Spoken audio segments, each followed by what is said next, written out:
നമസ്കാരം. ശ്രീ ഗുരുഭ്യോ നമ. ഇന്ന് ശ്രീദേവി മാഹാത്മ്യത്തിലെ മഹിഷാസുരവധം 1-ാമത്തെ അധ്യായം 3ഉം 4ഉം ശ്ലോകങ്ങളും അർത്ഥവും ചൊല്ലാം.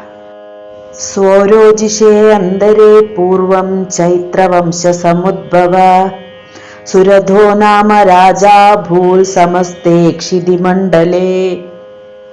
പൂർവം പണ്ട് സ്വരോജിഷേ സ്വരോജിഷൻ എന്ന മനുവിനെ സംബന്ധിച്ച് അന്തരേ കാലത്ത് ചൈത്രവംശ സമുദ്ഭവ ചൈത്രന്റെ വംശത്തിൽ ജനിച്ച സുരഥഃ നാമ സുരഥൻ എന്നവൻ സമസ്തേ ക്ഷിതിമണ്ഡലേ അഖില ഭൂമണ്ഡലത്തിനും രാജാ അഭൂൽ രാജാവായി ഭവിച്ചു.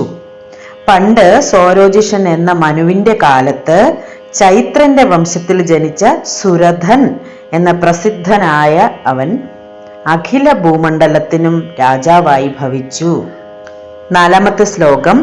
തസ്യ പാലയത സമ്യക് പ്രജാപുത്രാനി വൗരസാൻ ബഭൂവു ശത്രവോ ഭൂപ കോലാവിധ്വംസിനിസ്തദാ.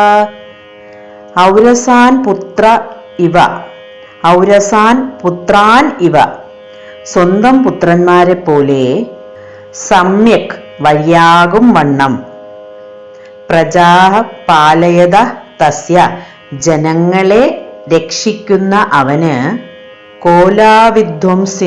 കോലാവിധ്വംസികളായ ഭൂപാഹ ശത്രവ ബഭൂവു രാജാക്കന്മാർ ശത്രുക്കളായി ഭവിച്ചു.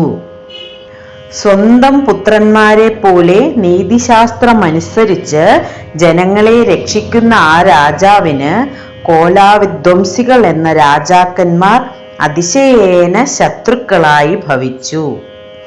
ഓം